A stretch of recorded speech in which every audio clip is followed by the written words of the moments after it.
Well, guys, welcome to episode 10 of Divine Potential. It's been an incredible first 10 episodes.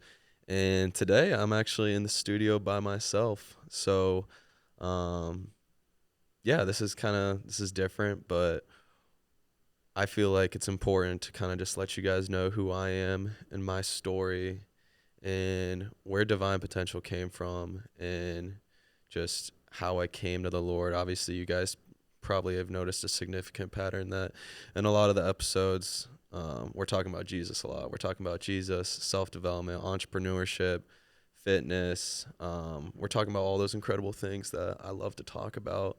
And but before divine potential ever became a thing, I kind of want to take you guys back a few years just to know, so you guys can know my story. And that's exactly what I want to do. So, I guess starting off, wow, this is going to be super therapeutic too. But okay. But, anyways, yeah, starting off back in, let's see, this was my senior year of high school. I'm going to give you guys the whole entire thing. And, kind of talk about like the personal development side, I guess it ties into like my testimony and how I came to the Lord and just some of the trials that I went through. So starting back in 2021, end of 2021, I was a senior in high school and I was just doing the normal things. I grew up in my parents are Christians. I grew up in a Christian household, but it never really stuck for me. If you would have asked me if I was a Christian, I would have said yes, but my life didn't look like that at all. I was partying, I was sleeping around, doing all of that stuff. My mouth and my desires, my mind and my heart weren't aligned with the truth, with the Word of God whatsoever, and it caused a lot of turmoil. But I remember back in also too, I was obsessed. I was obsessed with just money and status and all these things. And that lasted for multiple years. I don't know, maybe it was just to be seen or to be heard. I don't know exactly where that came from. It'd probably be good to, I don't know, go to some therapy or something like that to figure that out. But yeah, it started back in 2021 when I was a senior in high school. I remember this was like during COVID, but I remember I caught the self-development bug, so to speak. Like I knew I wanted more out of my life. I knew I didn't want to just do the normal things. I found myself on like YouTube just looking at any ways to like make money, whatever it was. I was very ambitious. I guess that's just how the Lord wired me to be. And it's great that he did bless me in that way, but at the time it caused a lot of distress, just looking back on it. But I remember it all started with this one book that I read. It's called Rich Dad Poor Dad, and this book was a game changer.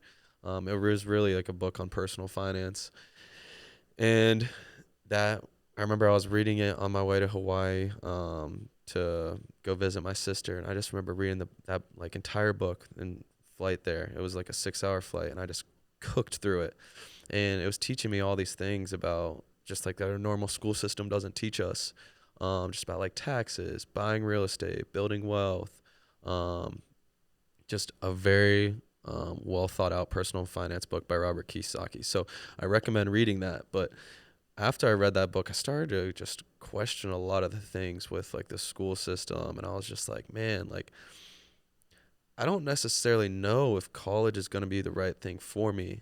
And I was really struggling with that. Um, but it's just what my parents told me to do. It's what everyone did in Powell. That's where I'm from. It's just you graduate high school and then you go to college. And I was going to my university, but I just remember I haven't talked about this, but I remember just crying to my actual. I was really close with my senior year teacher, and I remember I got pretty emotional with him, and I was just like a little bit worried about college because at that time it just didn't really feel right that I was going there, but I didn't know why. But like looking back now, like I can see the Lord's hand on it so clearly, and it's just incredible. But the reason why I was going there wasn't because I wanted to get closer. The reason why I didn't want to go wasn't because I wanted to get closer to God. It was because I thought I was going to make more money or I thought I was going to do something bigger if I didn't go. But I still went. And I remember on my 19th birthday, I was a freshman, and I remember my parents came down to visit me, and I was just crying. I don't know why, but I was just crying. And looking back on it, it was because, well, I knew what it was. It was because I felt so out of place. I didn't feel like I belonged like there in university. Um, you know, I knew the things that I was doing. I mean, I was getting blacked out a lot, drinking a lot, smoking pot, doing all that, but I still had some disciplines to me. But I was still just compromising over and over and over again. And I just wasn't living a life that ultimately glorified God. And I was in a relationship that didn't necessarily glorify God either, but just a combination of that stuff. It was just I uh I felt super stuck, but I didn't know why. But they left that time. That was on my birthday, my 19th birthday, and then they left. But as the school year went on, I was like, man, like none of the stuff that I'm learning is actually gonna equip me to become like an entrepreneur in the business world. But I was putting up with it, and I was meeting some incredible people along the way. This was my first semester, freshman year, and it was great. I mean, we were having a lot of fun. Not necessarily doing the best things, but I made a lot of incredible friends. And so shout out to you guys, just because I'm sure there's some of you guys listening. So I appreciate y'all. But as time went on, I remember, just the drinking kind of intensified, and I started just losing myself. And I came back home for freshman year winter, and then I went back for the springtime, and now we are rushing. And rushing was for the fraternity stuff, and I went through that, and I still had I was like, man, I don't think this is right for me. Um, I don't think school is right for me. It was always in the back of my head. I was just like, what didn't make sense to me is, why am I going to school and learning from somebody who I don't want to be like? It didn't make sense to me in my head. And I just look at the outcomes of of the people I was learning from, and it just didn't add up. So I was going to school, I was rushing down and rush, and I made incredible friends, and that ambition, that all of that kind of subsided for a little bit. And um, I was just going through the motions on what probably a lot of college people do go through, right? The partying, and it wasn't fulfilling. And I remember I left that school year, and I came back. I ended up breaking up with the girlfriend I had at the time.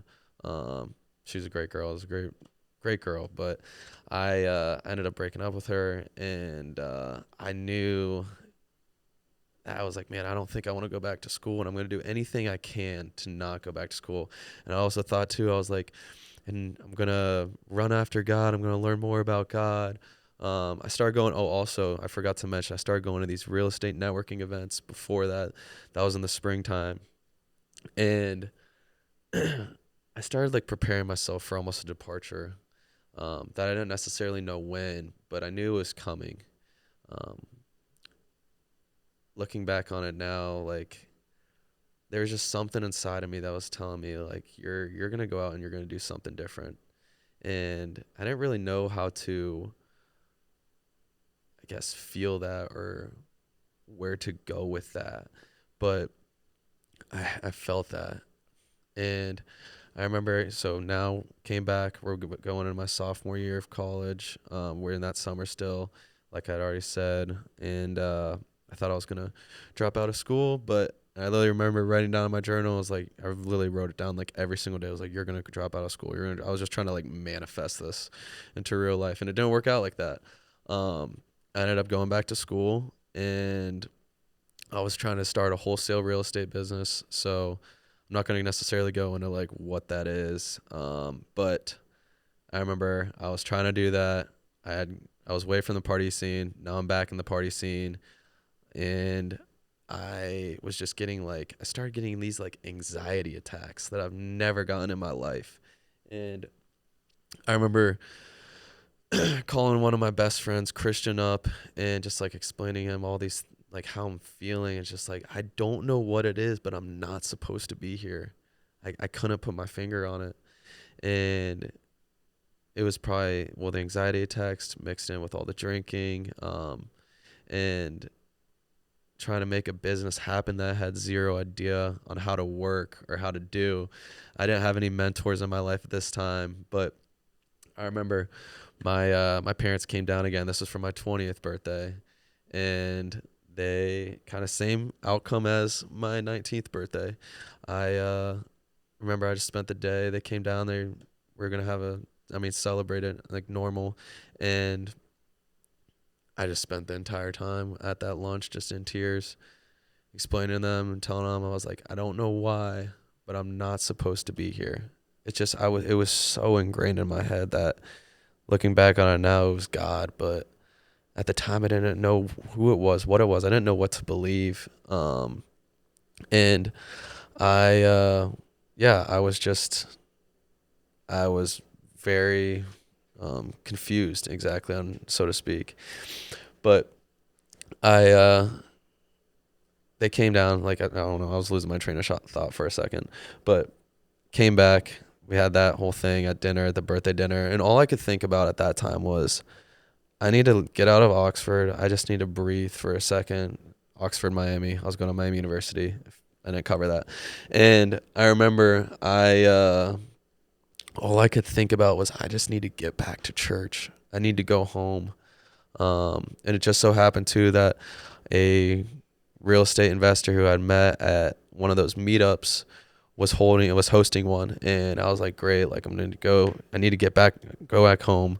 I just need to get some space, and then I'm also gonna go check out this networking event. And I remember I went back home, and I don't know if anyone else listening to this has ever felt like this, but you know when a message is for you and you go back to church, it kind of just smacks you in the face, and you're just like, that's exactly what I needed to hear.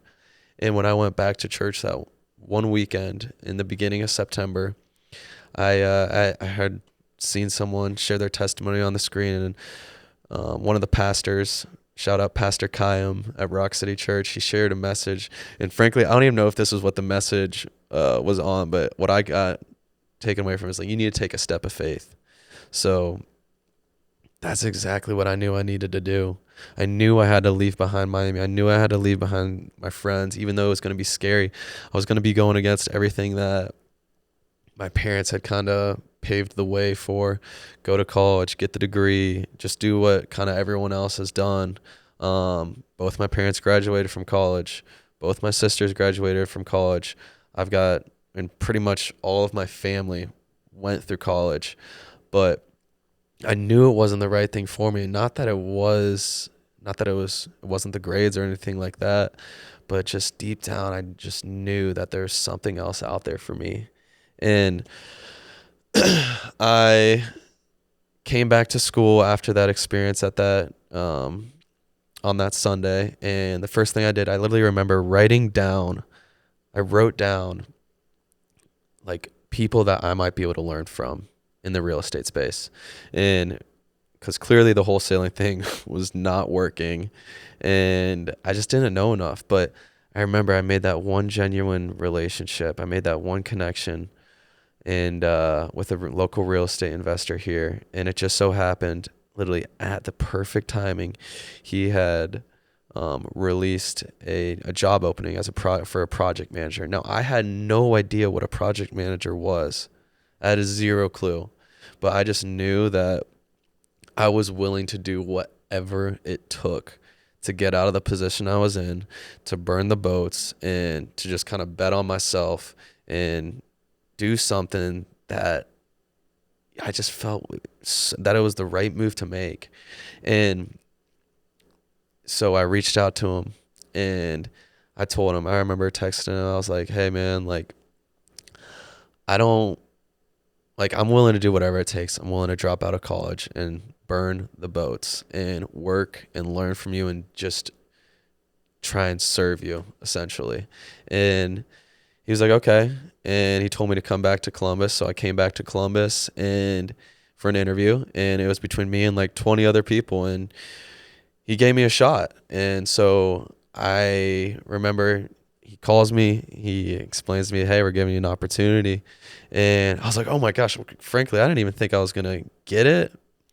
But also there was a part of me that thought I was going to get it. I don't know. It was weird. And I remember I also was coming back that weekend, just so happened to go on a little trip with my family. And he called me and he's like, all right, like, I'm giving you the job. And I was like, okay, cool. Like, let me talk to my parents. And my parents were like, you're doing what? You're leaving school? And I think I might be sugarcoating a little bit, but they were pissed. And they, I was going back and forth with this guy over the phone, like, because he wanted me to leave, like, halfway through the semester, but I tried to see if I could stay the whole semester.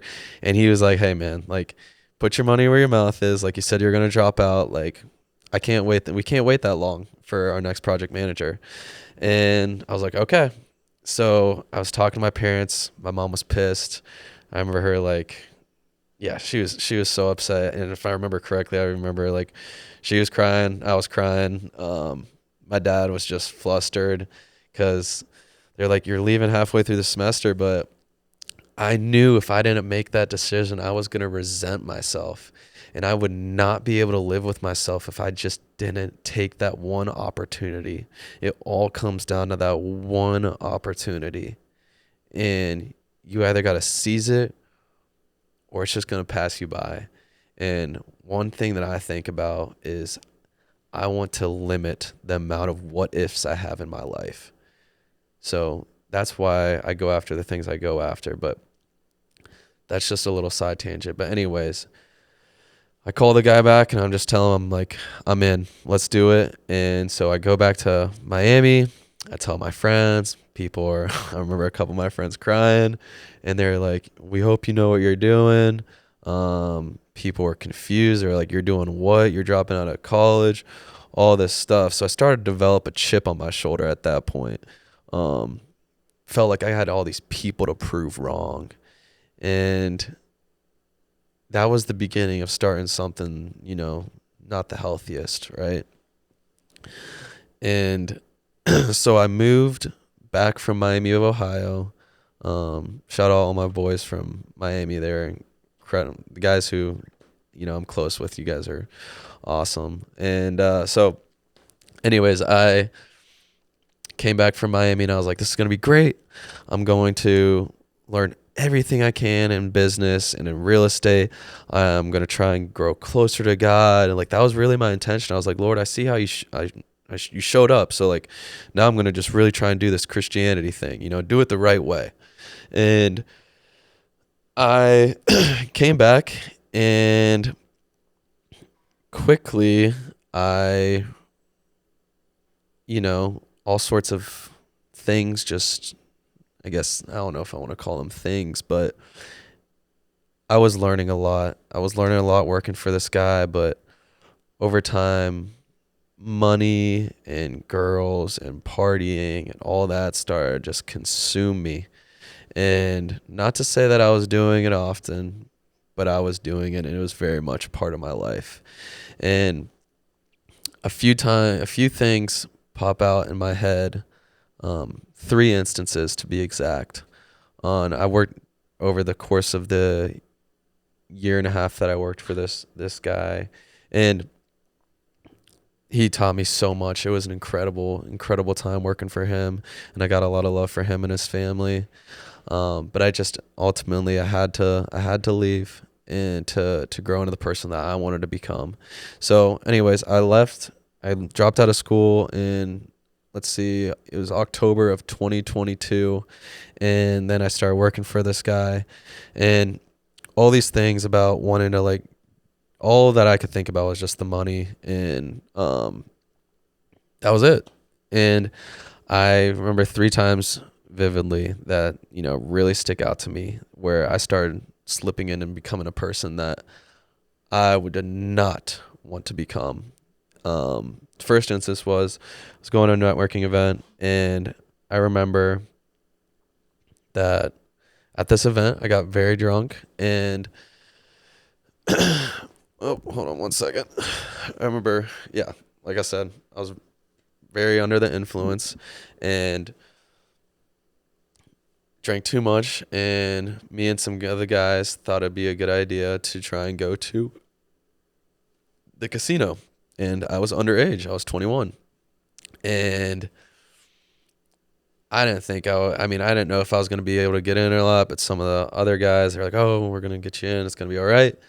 And sure enough, I went there, tried using a fake ID, and I didn't get in. The security stopped me. They were like, hey, like, they took my ID away. I went off with it, and I was like, oh, crap.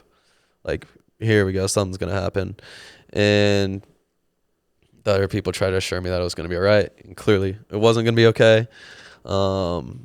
And people come back, they're just like, is this fake? And I just tell them the truth. I'm like, yeah, it is. I'm also under the influence at this point. They're like, come with us.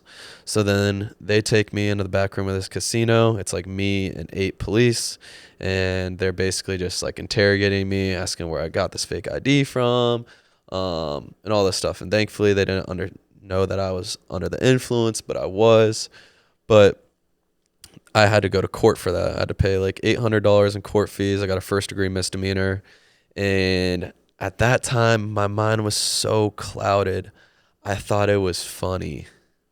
I thought that was funny that that's what happened to me. I hid it from my parents. Attorney started sending mail to our house to try and represent me. And I had to tell them. So I told them. But at the time, I just didn't see that the path I was on was a bad path. All that I could think about was, I'm learning how to do this business thing. I'm setting myself further down the road than my peers. Like, that's all it was about. And so that happened, and I kind of just brushed it off. I had to go to the court, did that whole thing. It was only on my record for a year, but still, nonetheless, you really got to pay attention to who's leading you. Who are you letting in your circle lead you? It sounds so cliche, but you are the average of the 5 people you hang around with. And I've never felt something so real. I succumbed to the environments I was in. My parents raised me to be a certain way, and I bended and I folded. I was not staying true to who I was, and I was deceiving my parents. That's the thing. I was deceiving them.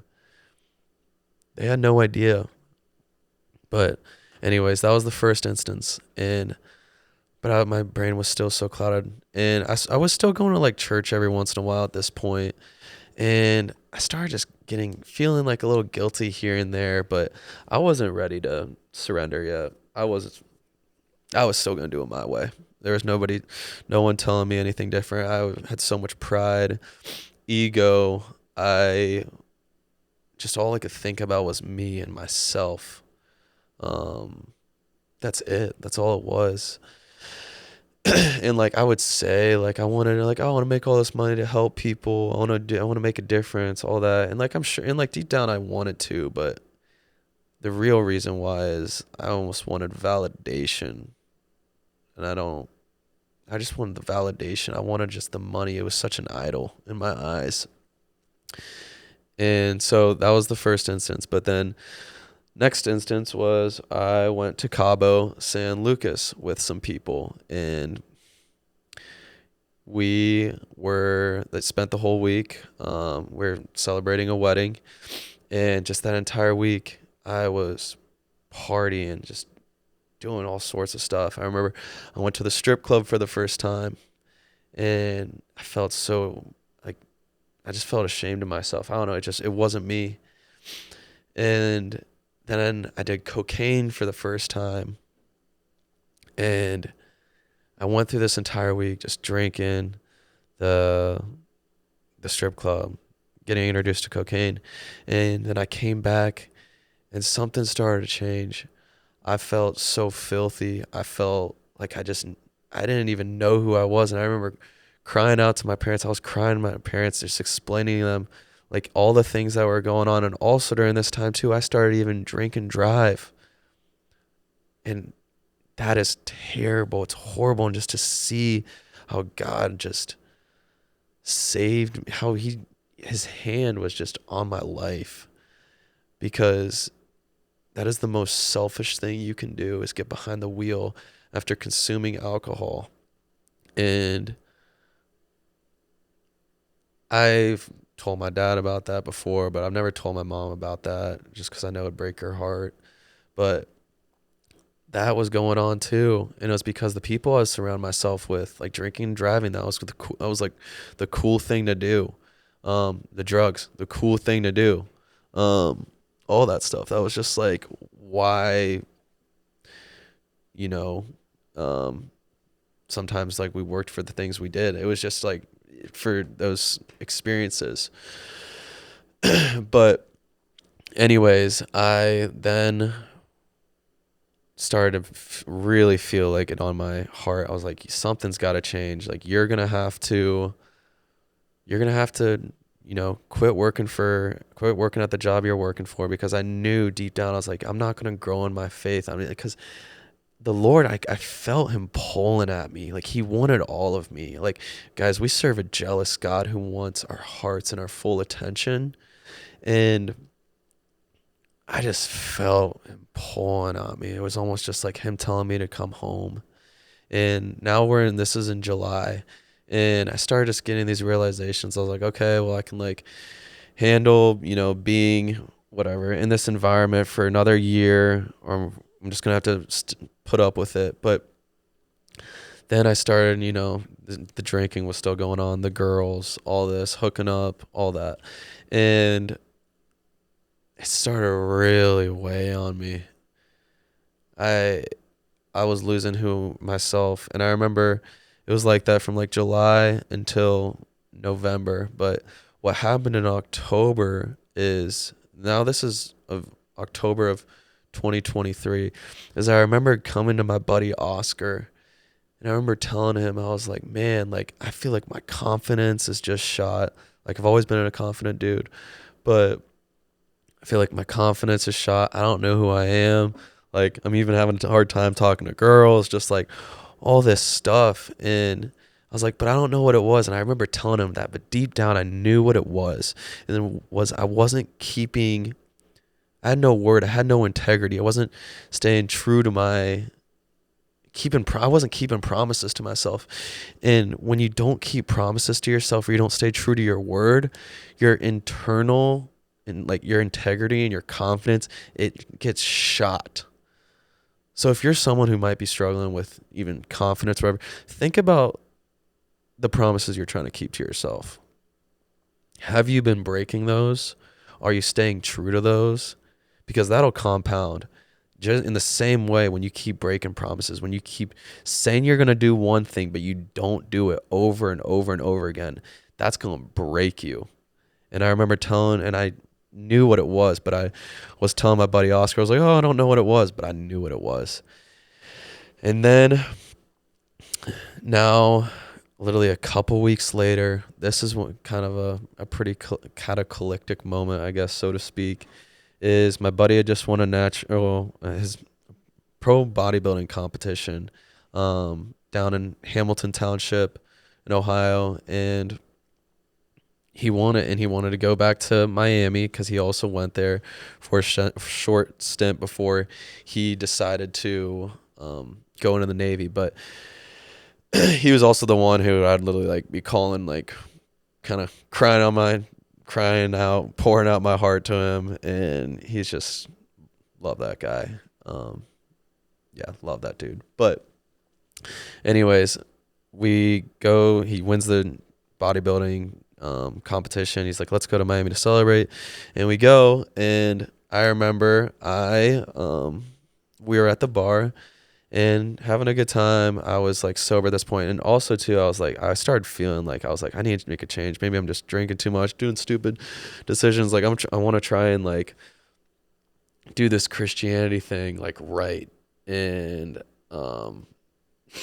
it wasn't working out. And so we're at Miami, we're drinking, and I remember I was like about like a couple drinks deep, and this girl starts paying attention to me, and then we start talking, and then she's like kind of pressing on to me, telling me that she wants to hook up, she wants to go back to her place and, have sex, whatever. Yeah. And at first, when I was in my right mind, I literally told her, I was like, I don't want to do this because like I'm a Christian and like it's just I can't do that. I don't want to hook up with you. I'm sorry.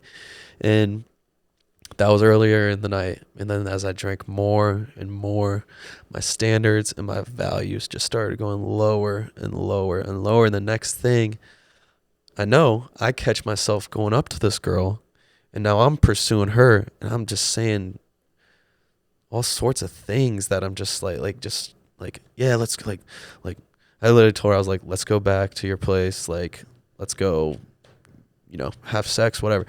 And I remember she looked at me and she said, I thought you said you were a Christian. I thought you said that. And I was so into my flesh and my desires and all this sinful nature that at the time I literally said, I don't care. I said, I don't care. I don't care that I said that I was a Christian. And that really brings me back to the story about Peter. I call that a Peter moment.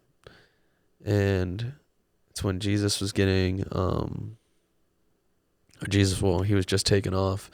And people were coming up to Peter and they're like, hey, aren't you a disciple of Jesus? And he said, no, I don't know that man. Peter denied Jesus 3 times.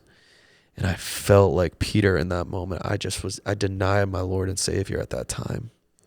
I denied him. And so I went off. I slept with that girl. But after that, I woke up with a burning. Actually, man, I don't even know. It was like a conviction, but I was also numb. I was numb to like the sin that I was, but I knew it wasn't right. And I thank my parents for kind of putting that into me at a young age, because I feel like that's really where this understanding of, hey, that's like marriage is meant to be in the parameters of, or sex is supposed to be held for the like covenant of marriage, where it says it in the scriptures. And but at that moment I denied the Lord, and I did that, and I felt numb, but I also felt convicted, and it was a nasty feeling. Whoa. And next thing you know, I'm like, oh my gosh, I don't know who I am anymore. I don't know who I am. My heart needs something. My heart needs like surgery almost. And all I could think about was like now, and I feel like it all kind of led back to this job that I was working for this guy. I was trying to please a lot of people. I was trying to be someone I wasn't. And this isn't me condemning them or anything like that, but I wasn't staying true to myself. I was trying to do anything in their eyes that would make me look, I don't know, cool, respectable, whatever it was. I was the youngest there, and it was just breaking me down. And I knew deep down, which I'm so thankful for, that wasn't the person that I was supposed to be. I felt like this holy conviction on me that God was just pulling me away, and he really pressed into me. It was like, you need to quit. You need yourself, this self that you've been living in, this identity, it needs to die, and you need to come follow me. And I remember, so I quit working for this guy, and that was last November. And I got this piece of paper right here, and I remember I wrote this on November 19th, 2023. And I'm going to read it for you guys. I wrote this while I was at church. It says, I long for a strong relationship with the Lord. I want my life to reflect Christ, but I continuously fail and fall into my fleshly and worldly desires. How can I call myself a Christian if I make getting drunk, speaking poorly, and acting lustfully a normal thing? My mind and heart grow exhausted with this constant push and pull. But I will not give up pursuing the Lord, but I'm struggling. How can I say I'm a Christian or saved when I do these things that aren't of Christ? Where is my integrity? Lord, help me, change my heart, change my desires, and help me to become these new things. Transform me.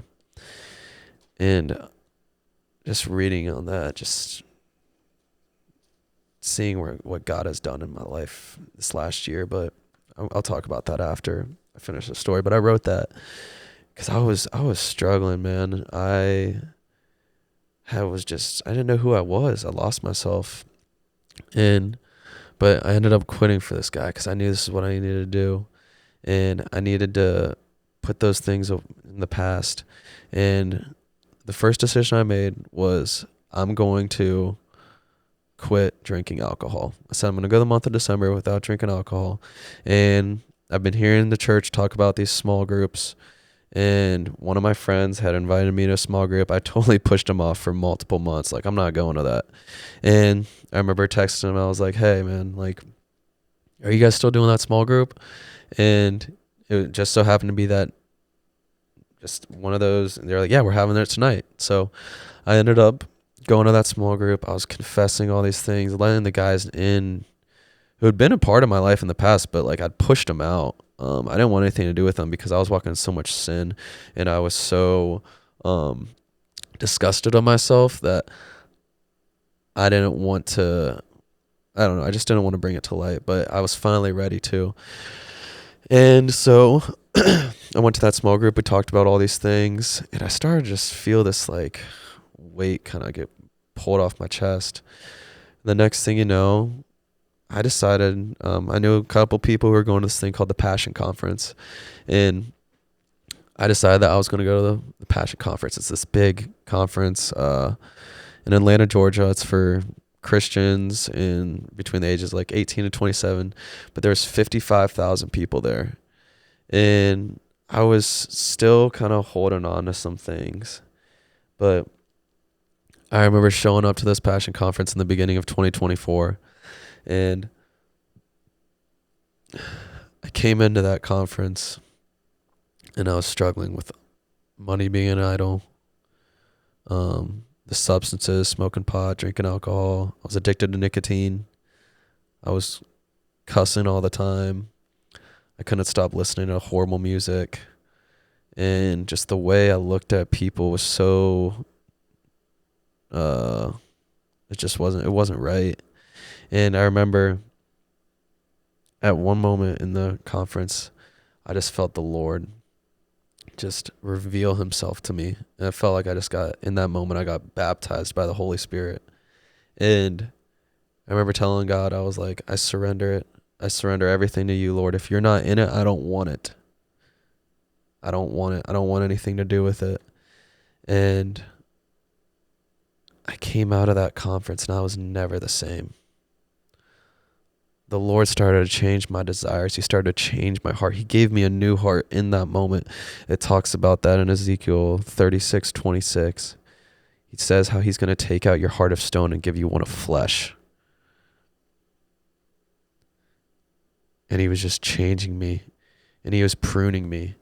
And this all happened in a moment's notice. And I've been praying for this. I've been praying for that. I just wanted that. I wanted that moment. I just wanted the Lord to just reveal himself. And I felt like, it's hard to even describe it, but I just felt so secure. I just felt like I was so loved like I've never been loved before. And, yeah, it was in that moment, but I came back from that never the same. Ended up doing a fast with our church. The Lord was so kind in that time too, just revealing all sorts of things. And it's kind of crazy too, but coming out of that fast, I had also was starting my business now, kind Because once I left working for that guy, I was like, all right, well, I got to do something. Might as well start a general contracting business and start flipping more houses on my own. But after that fast, I ended up losing $20,000 or $18,000 on a flip that didn't go right. But my perspective now was like, oh, like God's going to teach me something through this. But if I didn't, I honestly believe if I didn't have the Lord in my life at that moment, like I probably would have been freaking out because it's a lot of money. It's a lot of money at this age. But I was okay.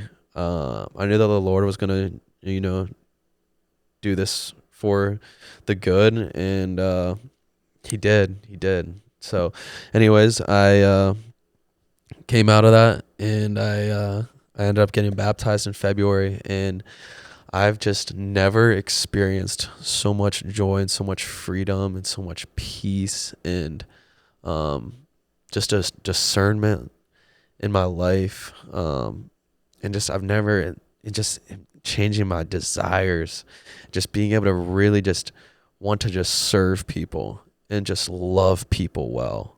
And I'm just so grateful that the Lord granted me that after all of the things that I've done in my life, in the dark, in the shadows. I mean, an addiction to porn. I was watching it, just like the masturbation, all that, and he set me free from all that stuff. He set me free, and it's only by the blood of Jesus that I tried to overcome that stuff on my own, out of my own strength, out of my own will, and it never worked until the Lord intervened. I couldn't do it without him. So, but anyways, yeah, that's kind of my testimony. But now, where did divine potential come about? So I was doing these GC stuff, all this things, but it never really felt like this is the kind of, this didn't really feel like it was it, I guess, the GC, the flipping and all that. But I remember, the podcast thought has always, been in the back of my head. But it just so happened one day I was in the shower, which was crazy to think about. And this idea just was basically just pressed on me. Like the Holy Spirit just pressed this on me. He's like, you're going to do this. You're going to do this right now. And I was just kind of like, what? Like, I'm going to do what? And I didn't exactly know. But that's where divine potential was birthed. It was in the shower. So I didn't really know how it was going to look. I didn't really know what I wanted to talk about. Didn't know what kind of guests I want to have on. But yeah, I knew I was going to do this. So I started brainstorming with some people and kind of just getting an idea of just like, what is this podcast going to be about? And what are like the values and who's it going to be for? And, divine potential is about equipping you to become the person God created you to be. We have such a tremendous call in our lives to be good stewards, to make disciples, to show the love of God here on this earth. And I feel like, there's a lot of Christians who walk around like they're dead, but like the moment you are saved, the moment you receive salvation is when life begins. And like it talks about in like Ephesians 2:10 that we're God's handiwork, created for good works. And then it also talks too about Genesis 1:27, how God created mankind in his image. And how are we to be fruitful, to multiply, to increase in number, all these incredible things. And like God wants to do an amazing work in and through each one of us, for his glory. This is all for his glory. It's not for mine. It's not for yours. From dust we were born, and to dust we'll go back. Like obviously we want to leave a legacy. We want to leave the world better than we found it. But that comes from serving and just doing it exactly how Jesus did it. Dying to yourself, dying to your sins, because once you accept the Lord into your life, He's going to give you a new heart. He's going to give you new desires. But yeah, divine potential is just, I want to bring in incredible, people who've got great stories or great perspective, who are doing incredible things in the community, and just our experts and trusted voices who people can learn a lot from. And I just want to equip people with the best resources to advance their life and to exactly become that person God created them to be, because God is a God of abundance.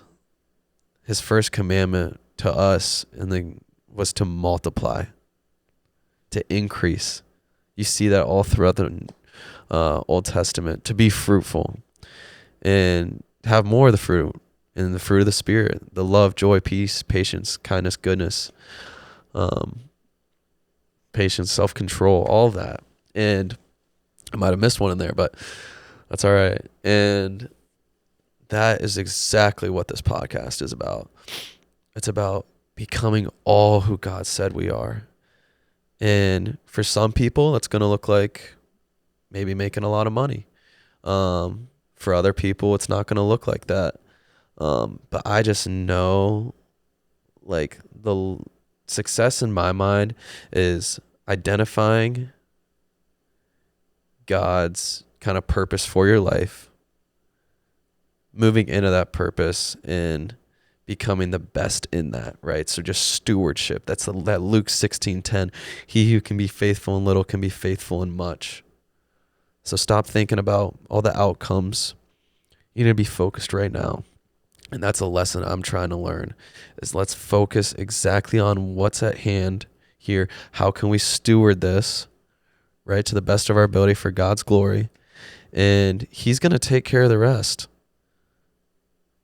God is going to take care of the rest. So I guess that's where divine potential came from and what it's about, and what it's for. So we're going to continue to do, I might do some solo podcasts, but we're going to be bringing in just incredible people, sharing incredible stories, and just incredible, just tactical advice on how to live a life of, honoring God, a life of abundance, and just breaking down any mental barriers that you might have that are holding you back from being that person. Because reading this word right here, there's a lot of personal development books out there, personal development podcasts, but I have found that this book right here, it has everything. It has everything you can need. And oftentimes just those personal development books kind of just regurgitate what the Bible already said, except the Bible said it 1,500 years ago. So that's yeah, wow, that was good. So yeah, I don't think I got really anything else for today, but I really do, actually. I want to say this is I really appreciate all you guys who are tuning in on a consistent basis. It makes my day when you guys just text me words of encouragement and just say, like, hey, if this is helping you. So shout out to all you guys. So I'm going to continue to do this, hopefully do it more. I'm working on some other exciting stuff, but I love you guys, and just thank you for tuning in. Peace.